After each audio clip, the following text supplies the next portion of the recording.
Welcome to Divorce Dialogues. I'm Catherine Miller.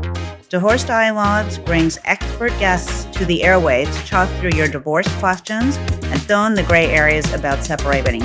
From thinking about divorce to how to behave during divorce to what to do after, this is Divorce Dialogue. Welcome to Divorce Dialogues. I'm Catherine Miller. I'm the founder of the Miller Law Group, and I'm a trainer at the Center for Understanding in Conflict. And I am on a mission to change how people divorce and help them divorce with dignity. And my guest today, and I'm really excited to have her join us, is Dr. Lama Bazzi. She's a board-certified, psychiatrist based in New York City, and she specializes in helping people navigate complex emotional challenges from anxiety and depression to major life transitions like divorce. She draws on her extensive clinical and forensic experience to share insights into how we can protect our mental health and build resilience through the process of divorce. Welcome, Dr. Bazzi. It's a pleasure to have you on the show. Thank you. It's a pleasure to be here. So I know that you have a broad experience working with people dealing with a wide range of psychiatric conditions. But how does your approach to treatment adapt when people aren't maybe necessarily dealing with mental illness per se, but they're navigating a major life transition such as divorce? So I think that it's a really good question. From that perspective, I think my forensic training comes in very useful as well. So wearing a hat of understanding the law around divorce and then understanding how divorce, and then wearing my clinical hat and understanding how major life transitions like divorce affect us and impact us. Change is hard generally for any of us, even when it's good change. So when it's something like divorce, where a very important relationship in your life is coming to an end, then you have to kind of redefine who you are from a we. And I like to say that the we in marriage should be like an 11, like one on one, standing by each other, supporting each other, and helping each other, to propping each other up. But when that relationship devolves, you have to figure out who you are as a person again. And I think part of my role is helping people understand how to stand up again as an individual. I think the most complicated parts of divorce tend to center around when people have kids, because I think then you're trying to redefine the family structure for the children as well, and to kind of understand how you're going to frame it for them in an ideal world. As now you have two families, now you have two Christmases, now you have two Thanksgiving, so that they're gaining something in the lack of conflict between the parents, that the children are gaining something. But I mean, this isn't an ideal world. In reality, I think that at the beginning, it centers around safety, around allowing people to grieve the losses that they're going to have, and then to gain an understanding of what resilience means for them as an individual, but not as part of a couple. So I feel like very honored to be on people's journeys, when I'm working with them clinically and they're in the midst of a major life transition like a divorce. But I think allowing space for grief is the first step to healing. Yeah. Well, you said so much there, and I have a Yeah. million questions for you. So let me just go back to this idea of that one and one together in the most successful relationships, because I think that this Jerry Maguire idea of you completing me is BS. And that is a recipe that leads you to land in my office as a divorce lawyer. Because Yep. if you're really relying on the other person to complete you, I don't mean that you don't like spending time with them, that if you feel yourself your best you when you're in the presence of the other person, no, that's fine. But this idea that you are not complete without somebody else, what do you think about that, like Dr. Lama Bazzi? I could not agree with you more. I think that the whole concept of thinking of somebody completing somebody else breeds toxic codependence. It By saying that somebody completes you, that means they have an expectation of them to be everything that you're not, and to give your life meaning. Your life should have the meaning that it has. Not a huge meaning, not an earth shattering meaning, but the meaning of knowing who you are just as a person, with living in your own body. And the other person is just a person, also living in their body. This idea that coming together, it's going to be this earth shattering moment, is not only a myth, but it's very toxic. It's toxic in our society. there's this idea of the Prince Charming and the perfect wife and whatever, and just translate that to whatever type of relationship you're in. It's not real. In fact, in reality, what relationships are: somebody witnessing you, somebody to a companion, somebody to share your time with and your life with, somebody to turn to at the end of a day and have a conversation with. There's somebody to be a support system to you and for you to support them. But in no way should they complete you. That's too much of a burden to place on any other human being. And I think that It's if going you to go lead to conflict, right? Because absolutely expectations, right? yeah, exactly.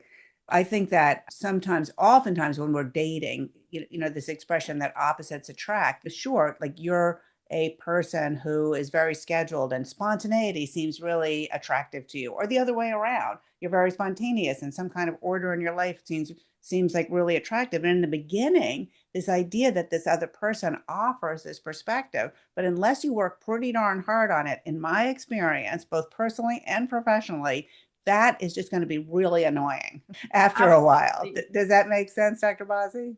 It makes perfect sense. Attraction does not equal compatibility. So Yeah, long-term compatibility and attraction are not the same thing. You might be attracted to something, might be very compelling. It might seem very dreamy, but it does not mean you are compatible and can have a life together in the long term. yeah. All right, so back to divorce. Divorce brings up so many feelings and competing feelings and grief, anxiety, fear, rage, but sometimes freedom, like a sense of relief, right? And peace. And like there's so many confusing things. And but sometimes when people are going through it, the anxiety and the anger can feel sometimes overwhelming. And so how do you, is particularly from a psychiatric perspective, help people distinguish like normal grieving for the end of the relationship, whether or not it was chosen by the person or not? It's still a big change. And when it starts to become concerning in terms of like a long-term depression or something like that. So the first thing is that I really emphasize that it's very normal to have many different feelings living in the same room at the exact same time from the same person. We always look for purity of emotion. I don't love him anymore. I'm relieved. But there's no such thing as pure feelings. So first of all, it's really normalizing that it's normal to feel happy, sad, guilty, relieved all at the exact same time. It's normal to even feel excited about what maybe the future holds and scared of it at the exact same moment. The difference is, first of all, when real symptoms of illness start to appear. For example, if somebody really starts to not, it's normal to have, a few sleepless nights or wake up in the night sometimes worried. It's not normal to not sleep for days at a time. It's normal to be a little more irritated than usual. But it's not normal to start blowing up at people or to start having dysfunction at work because you can't contain your feelings. You should still be able to have a little distance from your emotions, to compartmentalize them appropriately. So when people start to not be able to function in their lives and it impacts their other relationships negatively, that's when we start to say, is this turning into a disorder? Well, I mean, even if it's short term, sometimes I think that everyone who's going through a divorce should get some kind of support in terms of therapy or coaching or something like that. And oftentimes, medication during that period of time can really help. I remember a number of years ago, I had a patient who had really discovered that after many years of what she thought was a happy relationship and an active sex life, that her husband had been a serial adulterer, had always had another relationship on the side with different people during the course of Mhm. their decades long marriage. I mean, it was devastating to her. And she went on an antidepressant and she's like, a side effect is, Catherine, when I go down to Florida to see my parents and they want to have dinner at 5 o'clock, Yeah.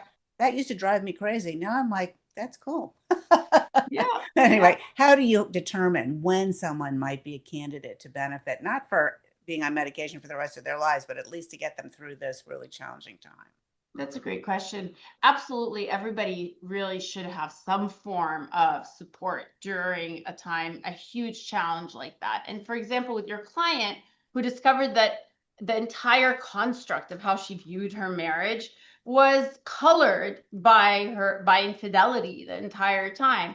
That really, she has to redefine all of kind of her memories and understand who she was and who her husband was retroactively. For her, for using your client as an example, if somebody's living in those emotions, instead of looking at them with some objectivity, it's very hard to do, but you should be able to look at them with curiosity and not judgment. Looking at your own feelings, your own actions and reactions with a little curiosity and without judgment.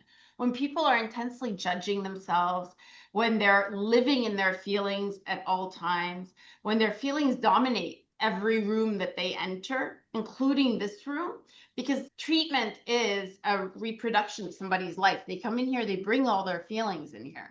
So when they're dominating every aspect of every relationship, that's when we start to have a conversation about, hey, do you think medication would give you a little bit of distance from those emotions so that you can start to process and heal? That's when they become relevant.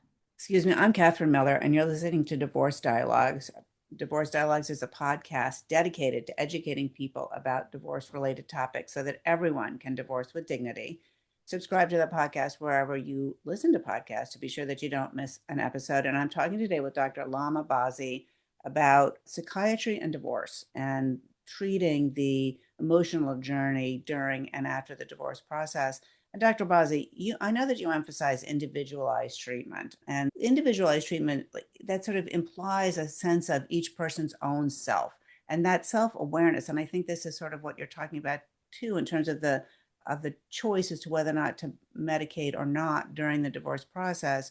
But what role does that self-awareness play in helping your patients or my clients recover emotionally after divorce? It's a great question. It's very important. Not everybody's going to reach the same level of self-awareness, right? Self-awareness really can mean something very different for each person. That's really what I mean when I say individualized and personalized care. The way that I frame it for my patients is that they are driving the car. I'm the GPS. I'm not going to let them drive us off a cliff, but if they want to take the long scenic route, we can do that. If you want to park the car and just like look out into the distance, we can do that together. I'm here on your journey and I'm here to help you get where we need to go safely and on your own timeline. But you're not alone in this process anymore. And through that approach, I think I'm able to help them reach a place where they say, I think I'm ready to discuss medicine and what it can do for me. Or I think I'm ready to discuss changing the way I think about things. It's very hard to sometimes accept that the way that you think about things or the way that you approach situations is contributing to the way that you're feeling negatively about them or contributing to the patterns that you've lived through. This takes time, but being on the journey step by step with them, I think helps them get to that place, get to a place where they're ready for change. I think that's the biggest part of treatment. Now, speaking of ready for change, let's talk a little bit about addiction and divorce, because I think that addiction is an accusation that is bandied around sometimes rather freely in the divorce process. Addiction is a reality that many people face, and substance abuse sometimes stops short of addiction, but is used to self medicate during some very difficult times, which sometimes a bad marriage or a challenging home life can be. So, as a psychiatrist, how do you, Dr. Baza, like help people sort that out and figure out what to do? So, as a psychiatrist, I'm also board certified in addiction medicine. So, that really helps inform my practice and the way that I approach substance use disorders. Not all substance use is maladaptive or negative, but people do tend to crutch on substances. Everything from alcohol to nicotine to even, social media sometimes as an escape or as a way to kind of unplug or detach from the reality that they're going through. With addictions, you really want to separate out the first thing you want to determine is how does the substance affect the person? That's the big thing. How does it impact their ability to parent? Are they having social issues because of it? Are they having issues with friends? Is it isolating them? that's where you start to say, hey, do you think that the way that you're drinking has changed? Do you think the reasons you're drinking have changed? Do you think you're finding excuses to hang out with alcohol rather than to actually connect to the people that you're actually sitting with?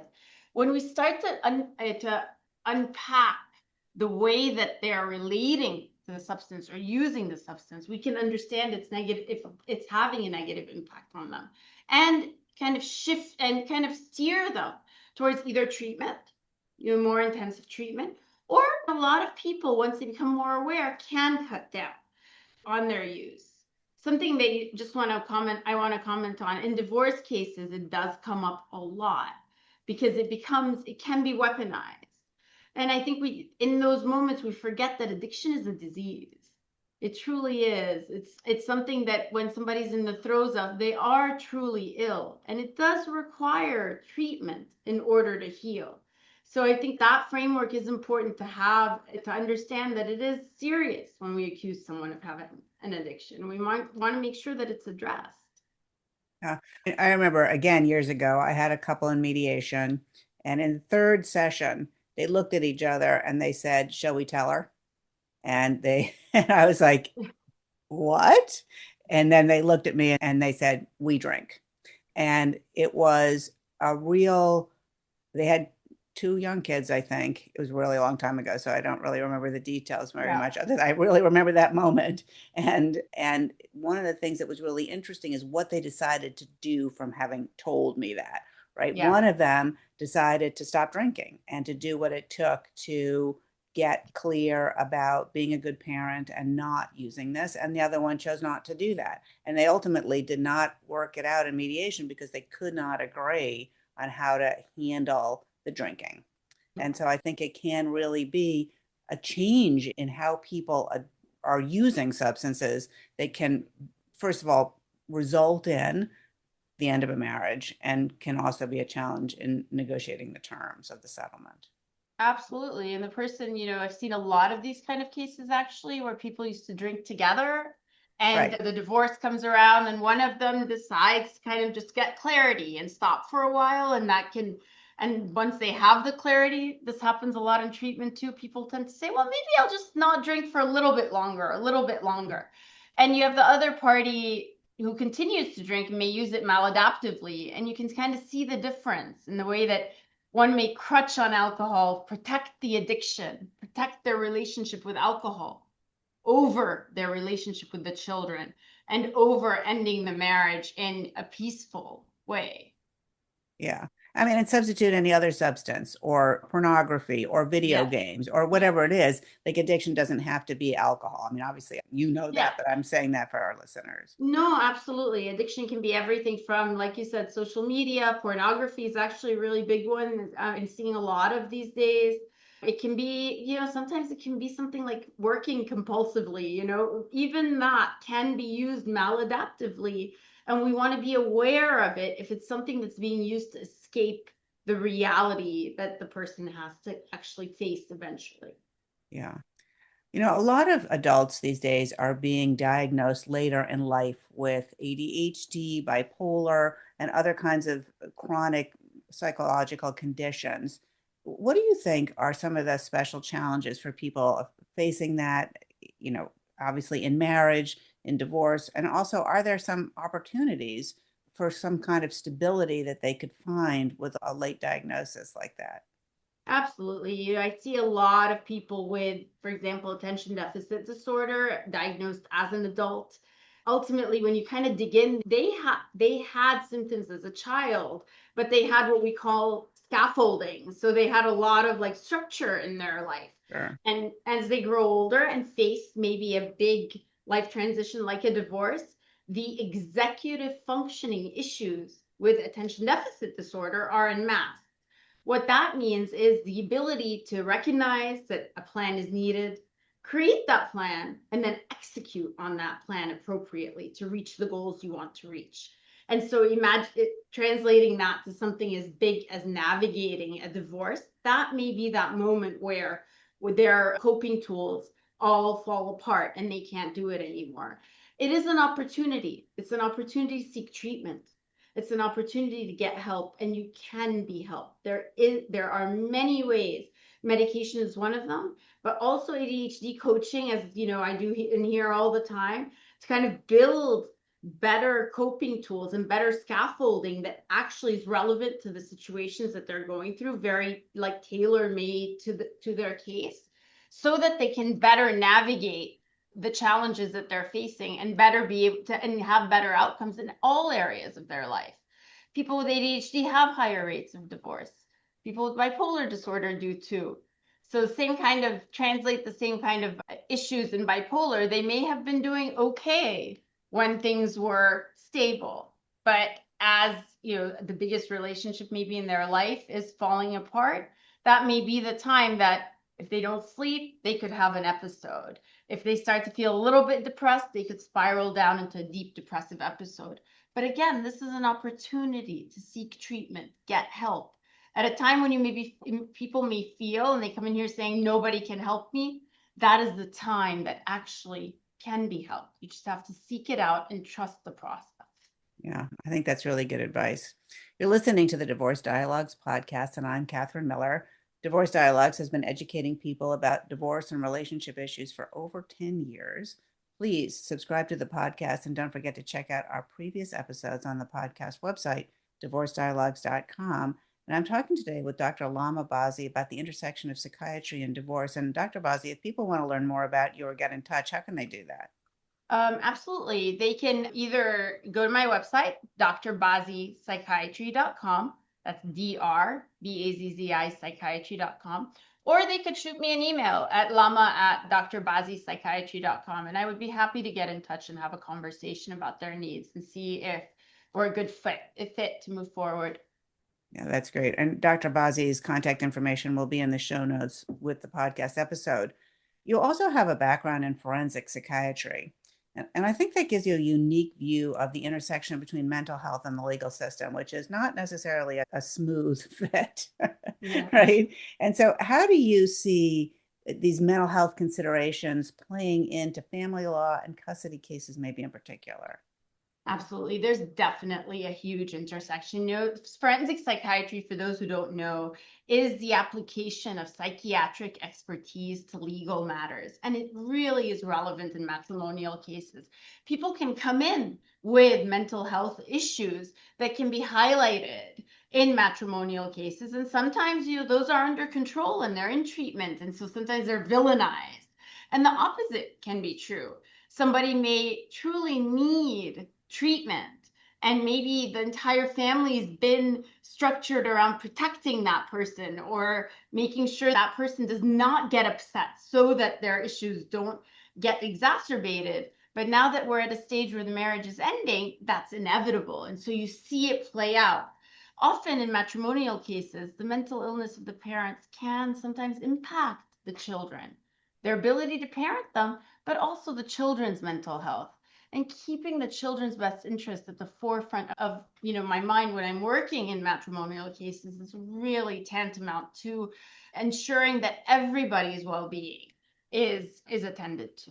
You know, there are a lot, the word narcissist, narcissism, it's used a lot these days.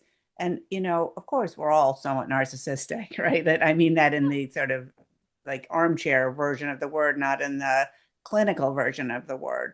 But there are times when it does cross over. And could you just talk with our to our listeners a little bit about what narcissism is and how they can maybe tell when they're dealing with someone who is? Yes. So, you know, there is a certain degree of healthy narcissism in all of us, like you aptly pointed out, and that's not a bad thing.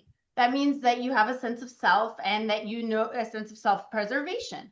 Narcissism, when we say narcissistic, means that they have an actual personality disorder.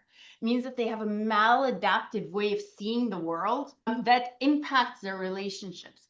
Narcissists, in the pathological sense, are people who do not take the well-being or interests of others into consideration at all. They're people who prioritize only themselves. They're people who will hurt other people to get what they want and go where they want to go. They're people whose conscience does not function the same way the rest of ours do. So they will lie, cheat, and hurt other people sometimes to get their way. It really negatively, they can be very controlling. So negatively impacts their relationships with, obviously, with their partners. They can be verbally abusive. They can be very condescending and coercive towards others. And you hear the term gaslighting a lot, meaning that they do mentally and emotionally, financially, verbally abuse their partners and sometimes their children in the family relational sense. So narcissism is very malignant and very destructive when we're talking about it as a personality disorder. And you see a lot of it uncovered, yes, in matrimonial cases where that interpersonal relationship is key and is being examined under a microscope. I think that what can be really confusing when you're talking about gaslighting is it's as if that the person's internal emotional experience is truth. And so everything else organizes for the narcissist around that emotional truth. Even facts, right, aren't facts because they couldn't possibly happen, because if they did happen that way, I wouldn't feel this way. So it's a different fact. Or the way somebody else's intentions are, or whatever, that they're really organized from such a myself perspective. It's not with necessarily an intent to hurt the other person. It's just that the way they're organized is structured in a way that does not necessarily comport with somebody else's view. Yeah, there's only one view of the world that's right, and that is the Exactly. narcissist point of view. Exactly. Right. Everything else is wrong or the wrong perspective. And Yeah. yeah, and when you have a family structured around a narcissist, that's what you're seeing in family court a lot of the time, is that as the marriage is like dissolving, you're seeing that this entire family was structured around this narcissist point of view and protecting them in order to avoid them blowing up and avoid having their anger Yeah. take over the room. So it's a very complex disorder. Most narcissists don't come into this door voluntarily. Yeah. They don't see that there's anything wrong with them. It's the world that's wrong. Obviously. Obviously. All right. I have a couple more questions before we run out of time. One is, the mind is very connected to the body. And sometimes I've had clients dealing with backaches or migraines or eczema or digestive issues, ulcers. And what do you help your patients work with to help what like lifestyle or mind body practices that can be really helpful alongside of psychiatric care? Absolutely. So I'm very holistic in my approach. So I do truly believe, our brain lives in our bodies. So clearly you're going to have physical manifestations. I'm a big believer in things like progressive muscle relaxation, box breathing, using breathing techniques to help calm your mind and your body, to really relax the nervous system, to help you feel safe. Using certain affirmations and certain grounding techniques to ensure that somebody feels safe in a moment and to help them calm themselves down so they see things as reality, and rather than the activation that causes them to feel like something bad is happening, or that tends to happen when people panic. If we use these techniques daily, repeatedly, what we find is that a calmer nervous system means a healthier body overall. So imagine there's a listener out there, Dr. Lama Bazzi, who's suffering in the divorce process, anxious, not sure where to go, or worried about feeling that way in the event they pull the trigger on a divorce. What advice do you have for that person as to how to manage their emotional journey through the divorce process? What I'd say is you have to remember that the way things have been can get better. While we may be afraid of change, it's okay for the nature of your relationship to change if what it will allow you is peace. Remember, you have a right to be happy. Yes, a right. You do. And you do have control over that. It may involve going through a very difficult period, but at the end of it is peace and clarity. And that can only be better than what you've been going through. You, Dr. Lama Bazzi, it's been such a pleasure to have you as a guest on Divorce Dialogues. Thank you so much. Thank you so much for having me. I appreciate it. Thank you.